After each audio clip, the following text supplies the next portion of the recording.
Earth, our home and a precious ecosystem.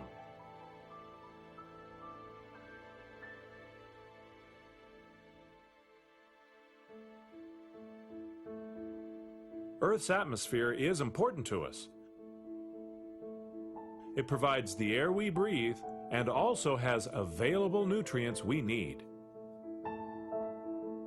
The atmosphere is composed mostly of oxygen, carbon dioxide, and nitrogen. Nitrogen is a nutrient which combines with oxygen, carbon, and phosphorus and is very important to life.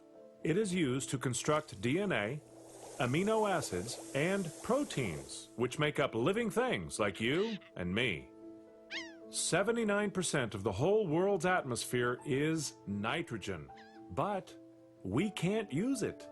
It occurs naturally in a non-reactive form called dinitrogen, or two nitrogen atoms bound together. Dinitrogen can't be used by most organisms until its atoms are captured, separated, and combined with other atoms through a process called fixation. There are three ways nitrogen can be fixed: atmospheric, biological, and industrial fixation. In atmospheric fixation, lightning breaks dinitrogen bonds, allowing nitrogen to combine with other atmospheric molecules like oxygen to form nitrate. Rain then carries this atmospheric fixed nitrogen to Earth to be used in the nitrogen cycle. 90% of fixed nitrogen is produced on land and in the sea by microorganisms through a process called biological fixation.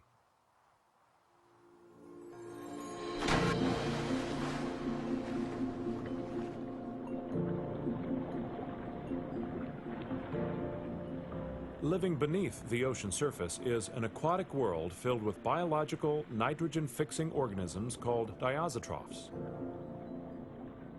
They break apart atmospheric dinitrogen and convert it into ammonium so they can grow.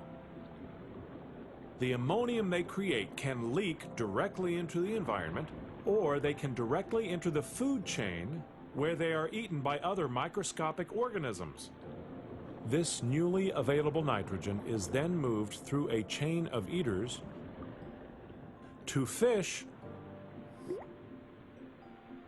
and fish eaters, all who use this combined nitrogen to grow. When an organism dies, its body is broken down by decomposer bacteria. These bacteria convert or remineralize the nitrogen-rich proteins into nitrates and ammonium, both of which are reactive forms that plants can use to grow. Nitrate and ammonium can also enter into oxygen-poor sediment where denitrifying bacteria change the nitrate back into pure nitrogen and nitrous oxide. Both gases then return to the atmosphere, completing the nitrogen cycle. The nitrogen cycle is a delicate balance of fixation, storage, accumulation, and recycling. Without enough nitrogen fixed, an ecosystem's growth is constrained. With enough nitrogen, growth is not limited by nitrogen nutrients. The same principles that apply in water also apply on land in agriculture. For most of human history, there was a balance between available nitrogen and human population growth. Then, with the Industrial Revolution, more efficient food processing let the population boom, outpacing the ability of agriculture to provide due to limited available nitrogen. There was not enough food for this human population boom. A dire situation. How do we get more crops, more nutrients? How do we accumulate more nitrogen? The solution came in 1909 when Haber and Bosch invented a way to chemically fix nitrogen, an industrial fixation process, combining nitrogen and hydrogen over an iron catalyst to make ammonia. This ammonia is then oxidized into nitrate and nitrite and used to fertilize crops. This industrial method was so effective, agricultural production exploded. Now there are more vegetables and meat to feed growing populations. But industrially created fertilization taxes the delicate nitrogen cycle. Excrement and excess fertilizer cascaded off the fields during rainstorms into freshwater and marine ecosystems. This cascade of available reactive nitrogen affects the balance of nutrients, increasing productivity and growth, but also feeding algae blooms and bacteria.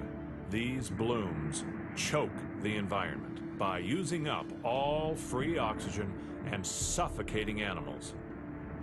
Plants and animals die, covering the seafloor and water column with decaying bodies. Even worse, with so much organic buildup, what little oxygen is left can't reach the lower layers of sediment. Denitrifying bacteria, prospering in this anoxic environment, produce far more nitrogen and nitrous oxide than before. The nitrous oxide rises high up into the stratosphere, acting as a potent greenhouse gas, trapping heat and causing the Earth to warm rapidly. Over a 100-year period, it's almost 300 times more potent than the same amount of carbon dioxide. So, how do we control this cascade of available nitrogen, and can we reverse it? We use eco-cycling. Eco-cycling is a way to capture and recycle the reactive nitrogen using nature's processes. One eco-cycle idea is to create special algae mat filters to absorb the cascading available nitrogen runoff. When the mats are saturated with algae, the algae can be used as fertilizer, just as effective and more environmentally sound than industrial fertilizer treatment. Now we can feed the nation and still have enough available nitrogen to help feed the world. This is one solution. We need lots of inventions. How will you catch the nitrogen cascade?